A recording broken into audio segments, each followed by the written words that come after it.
Alors, bonjour à tous et à toutes. Donc, bienvenue dans ce tutoriel pour la création de graphiques avec le logiciel Excel, pardon, version Mac, évidemment. Donc, pour ceux et celles qui sont familiers avec l'environnement Excel, il y a peu de différence entre les versions Windows et les versions Mac. Mais je prends quand même la peine de le faire parce que des fois, bon, les gens qui sont peut-être moins habitués avec le logiciel vont chercher un petit peu les fonctionnalités. Mais au final, là, si vous avez déjà travaillé avec Excel sur les versions Windows, il ne devrait pas y avoir d'ennui à passer de un à l'autre. Donc, j'ai ici des informations déjà prêtes dans mon fichier au sujet, dans le fond, là, du premier laboratoire qu'on a fait ensemble cette année. Donc, j'ai indiqué la distance et l'air. Et également, donc, dans les colonnes séparées, j'ai indiqué l'incertitude donc sur la distance, qui est toujours plus ou moins 1 cm. Et ensuite, l'incertitude sur l'air, qui, elle, varie. Ce qu'on constate ici, c'est que il faut bien comprendre que Excel n'est pas l'outil qui va nous permettre de faire notre présentation finale pour notre rapport laboratoire. L'objet ici, le but dans Excel, c'est de faire les graphiques, de faire les calculs. Donc, ce n'est pas nécessaire d'avoir une présentation parfaite. J'ai pris la peine de mettre les unités, ce n'est pas vraiment important. L'important, c'est d'avoir les valeurs dans des colonnes et l'incertitude dans une autre colonne. Donc, de cette façon-là, il n'y a pas de confusion. Puis, plus tard, quand on fera le graphique, bien, ça va nous aider.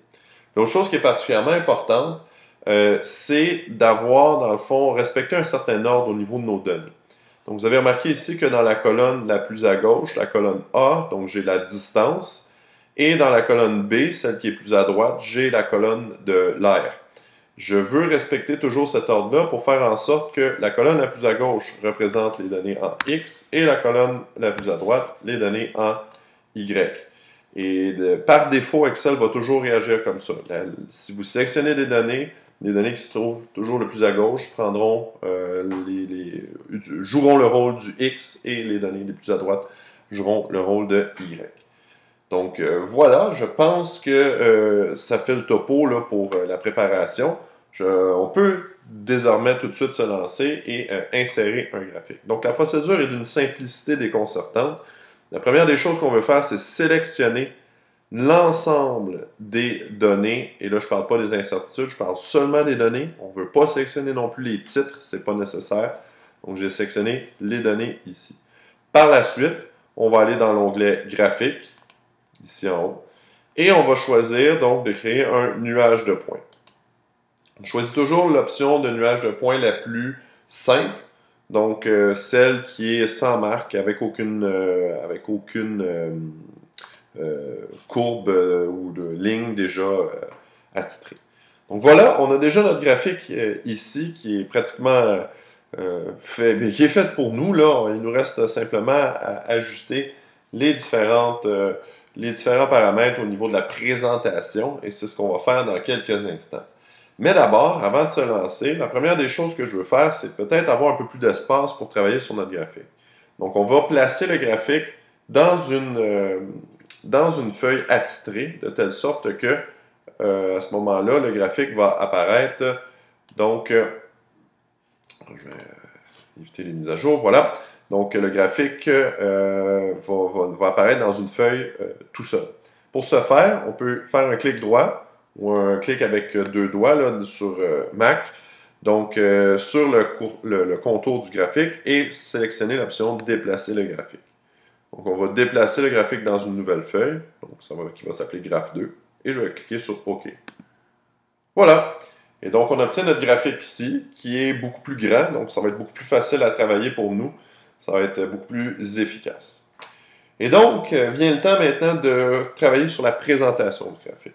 Vous allez voir que c'est tout à fait simple également, donc tout se trouve à peu près au même endroit. Première des choses qu'on peut faire peut-être, c'est de se débarrasser de ce petit truc-là. Donc une fois qu'on a cliqué dessus, pas besoin de cette marque-là, on peut juste faire là, la touche là, effacer, donc le fameux backspace. Par la suite, on peut aller ici dans l'onglet en haut complètement disposition du graphique. Et vraiment, j'ai tout ce qu'il me faut pour ajouter les informations à mon graphique. Donc, première des choses, on va vouloir mettre un titre au-dessus du graphique. Donc, on va dire ici, par exemple, éclairement d'une surface. Par exemple. Oh, éclairement. Non, c'est pas ça que je veux. Éclairement. Voilà, c'est bien dit. Donc, voilà pour notre titre. Si je veux ajouter un titre d'axe, donc je peux aller titre d'axe horizontal. On va mettre un titre en dessous de l'axe. Voilà. Et on va aller changer ça ici. Donc, ça, c'était la distance. Et on doit toujours, bien sûr, ajouter l'unité. Donc, distance. Entre parenthèses, je vais indiquer l'unité qui était des centimètres. Je vais aller faire exactement la même chose pour l'axe donc vertical. Je vais toujours choisir, personnellement, je préfère un titre pivoté. Donc, c'est plus économe au niveau de l'espace. Donc, ici, c'était l'air. C'était en centimètres carrés. Centimètres carrés. Oh, je vais le mettre à l'intérieur. Et donc, le carré ici, ce que je peux faire pour remettre l'exposant, donc j'ai sélectionné le 2 qui était ici. Je peux faire un double clic, là, clic à deux doigts, et aller dans les options pour cette sélection-là. Format du texte, on va aller voir si on peut aller mettre l'exposant ici. Donc, est-ce que je vais avoir ça qui arrive dans quelques instants? Voilà. Donc, oui, on l'a ici tout à fait. Donc, dans mon format de texte, je peux aller choisir l'exposant. Donc, pour mettre le à la 2 dans le fond, là, vraiment que ce soit clair, voilà qui est fait. Donc, on va cliquer sur OK. Et j'ai donc mes titres qui apparaissent. Si je continue ici au niveau des différents éléments que je peux ajouter, je n'ai pas besoin de légende, c'est ce que j'ai effacé au début. Je n'ai pas besoin d'étiquette de données non plus. Au niveau des axes, on y reviendra. Là, on aura quelques ajustements à faire. Il y a plusieurs façons d'y arriver. Au niveau de la grille, donc on a un quadrillage qui est comme ça ici, là, si vous voulez, là, à l'horizontale, mais je pourrais avoir un quadrillage également vertical principal. Bien, on va dire, je dois avoir également un quadrillage vertical principal. Donc voilà qui est ajouté ici. Donc là, ça m'aide justement pour être capable de bien visualiser les points. Passons maintenant aux axes et aux graduations. Donc on voit que Excel nous a, dans le fond, là, établi des graduations par défaut qui sont par bond de 5 unités donc, en X et par bond de 50 unités en Y. Donc, on va bien sûr s'assurer que tout ça est conforme. Il y a plusieurs façons d'aller travailler sur les axes. Donc, une des façons classiques, c'est simplement d'aller cliquer sur l'axe. Donc, j'ai sélectionné l'axe. Faire un clic à deux doigts, donc l'équivalent de clic droit, et aller dans Format de l'axe. Donc, j'accède ici aux différentes options. Sinon, une autre façon de le faire, vous allez remarquer ici, je vais aller dans le petit espace ici, Sélection actuelle. Donc là, je peux aller sélectionner l'axe horizontal et mettre en forme la sélection. J'arrive exactement au même endroit. La première des choses que je vais faire ici, c'est au niveau des graduations. Donc, vous constatez qu'ici, il y a une graduation principale qui est, dans le fond, à chaque 5. Mais je n'ai pas de graduation entre ces graduations principales-là. Donc, ce qu'on constate ici, dans ma fenêtre format de l'axe, donc j'ai une graduation principale qui est à l'extérieur, mais je n'ai pas de graduation secondaire. Donc, je vais aller indiquer que je veux une graduation secondaire à l'extérieur. Et remarquez comment, là maintenant, j'ai des petits traits qui sont apparus, de telle sorte que je peux encore plus facilement lire mes graduations sur mon graphique. On va revenir ici à la première sélection au niveau de l'échelle. Et là, ici, il y a toujours des vérifications très importantes à faire au sujet d'une unité qui est l'unité secondaire. On a vu que l'unité principale est de 5. L'unité secondaire, il y a quelque chose de très important à respecter par rapport à ça. Il faut toujours que ce soit un multiple décimal de 1, 2 ou 5. Qu'est-ce que c'est un multiple décimal? Un multiple décimal, c'est dans le fond le nombre que j'ai mentionné, donc 1, 2 ou 5, le chiffre que j'ai mentionné, multiplié par 10 ou divisé par 10. Donc je vous donne un exemple. Par exemple, 1, 10, 100, 1000 et l'inverse, donc 1 dixième, 1 centième, 1 millième, même chose pour 2, donc 2, 20, 200, ainsi de suite, donc 0,2, 0,02, ainsi de suite, et la même chose pour 5, 5, 50, 500, 0,5, 0,05, ainsi de suite. Donc, je dois toujours vérifier, au final, si on veut faire ça simple, je dois toujours vérifier que ce qui se trouve là-dedans, là, en priorité, c'est soit un 1, un 2 ou un 5. Rien d'autre. Donc, ici, je suis correct. J'ai un 1, donc je peux laisser ça comme ça. Si j'avais eu, par exemple, un 2, ça aurait été correct. 3 ou 4, là, ça n'aurait pas fonctionné. Il aurait fallu que je change une valeur pour une valeur plus proche. Donc, par exemple, le cas classique, souvent, on va avoir l'unité secondaire qui est à 4. Mais à ce moment-là, on peut la changer pour qu'elle soit à 5. Donc, ça vous donne une idée là, pour, au niveau de la graduation. On va cliquer sur OK ici. On va aller faire exactement la même chose pour l'axe des Y. Donc, je vais aller faire un clic à 2 doigts ici, format de l'axe. Donc, toujours en premier, la graduation. On va aller voir que notre graduation secondaire est bel et bien apparente. La voilà. Allons voir au niveau de l'échelle. Donc, notre unité secondaire est de 10. Est-ce que c'est correct? Est-ce que ça respecte la règle? Oui. Pourquoi? Parce que 10, c'est un multiple décimal de 1. Donc, 1 fois 10, ça donne 10. Et je n'ai pas besoin de faire de changement ici à ce moment-là. Donc, on va cliquer sur OK. Voilà. Donc, mes axes, mes graduations, tout est correct. Il nous reste deux trucs particulièrement importants lorsqu'on fait un graphique en lien avec un laboratoire. Il s'agit de la courbe de tendance d'une part et également des barres d'erreur qui indiquent dans le fond l'incertitude qu'il y a sur mon graphique. Donc, commençons par la courbe de tendance. Toujours en haut dans l'onglet Disposition du graphique. Vous avez ici courbe de tendance. Et là, je pourrais choisir à peu près n'importe quel type de courbe de tendance. Moi, je préfère toujours y aller directement avec les options parce que ça nous donne plus de pouvoir sur ce qu'on peut choisir. Et ce qu'on va faire d'abord, c'est d'aller choisir le bon type de courbe de tendance. Dans le cas qui nous intéresse présentement, nos données suivent une tendance qui est proportionnelle au carré. Donc ça veut dire que c'est une fonction de type polynomial de deuxième degré, d'ordre 2. Donc voilà qui est correct. Donc je pourrais juger que c'est bon, cliquer sur OK, mais pas tout de suite. Une petite option très importante qu'on veut toujours faire. Donc on va aller dans les options ici. Et là, parmi toutes les différentes options, il y en a une qui nous intéresse particulièrement, c'est d'afficher l'équation sur le graphique. Donc la voici qui apparaît.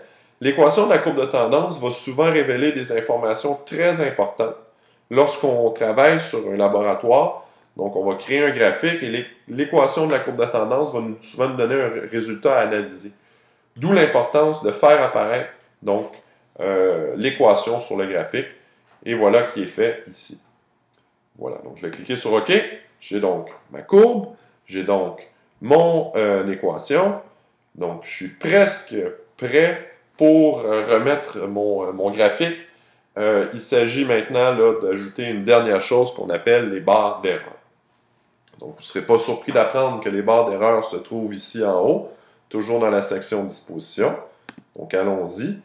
Comme je l'ai expliqué tantôt, donc notre option numéro 1, c'est d'aller travailler directement à partir de la fenêtre. Donc, option de barre d'erreur. Et donc, vous voyez qu'il y a des barres d'erreur qui se sont ajoutées. Les barres d'erreur sont la représentation graphique de l'incertitude.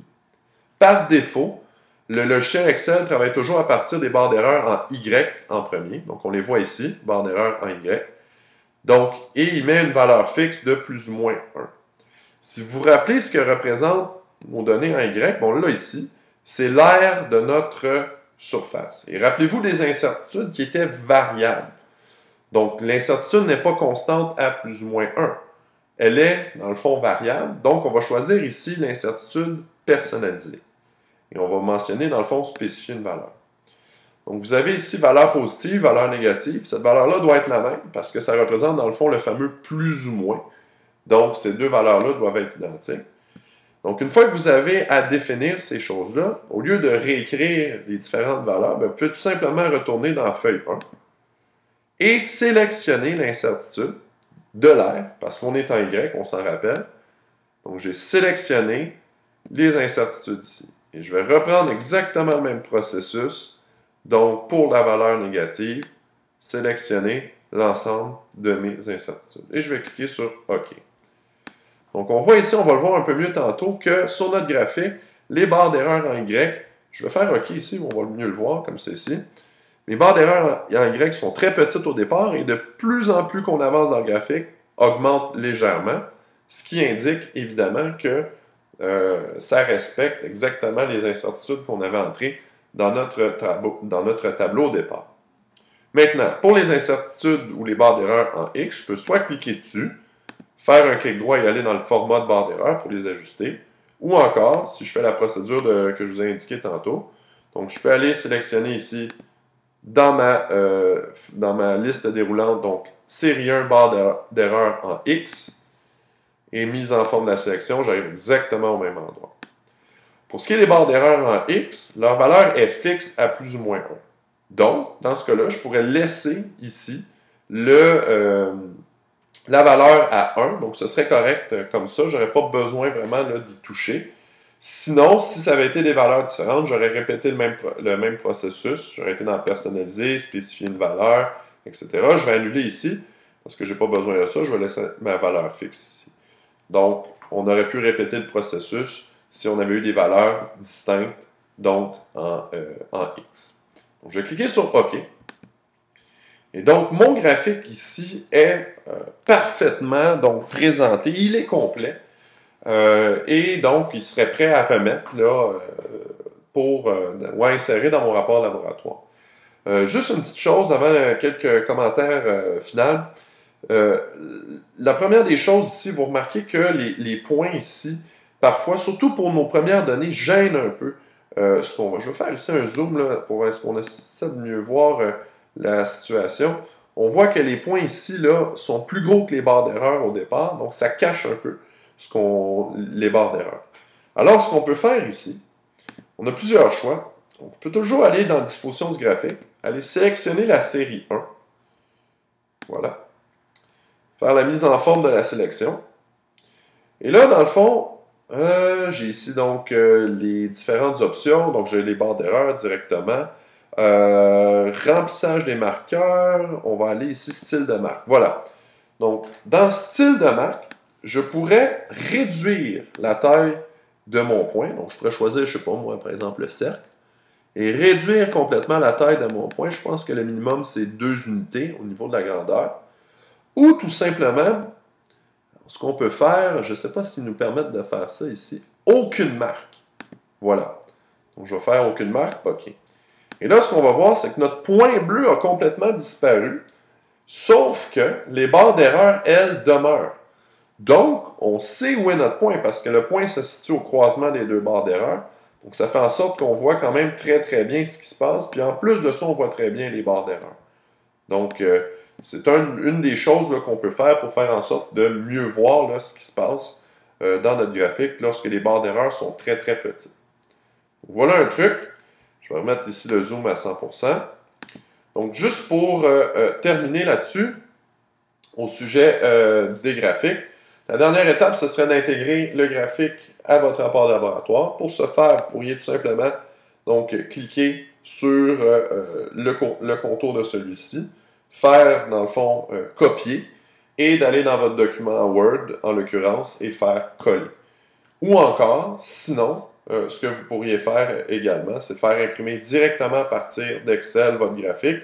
Ceux qui veulent, par exemple, un graphique plus grand, donc à intégrer dans leur rapport de laboratoire, mais à ce moment-là, vous auriez donc l'option de travailler directement à partir d'Excel et d'avoir le graphique en pleine page, d'imprimer pleine page, donc directement à partir d'Excel. Donc voilà ce qui conclut notre tutoriel sur les graphiques avec Excel version Mac. Donc j'espère que ça vous sera utile pour la suite des choses et on se revoit dans un prochain tutoriel. Au revoir.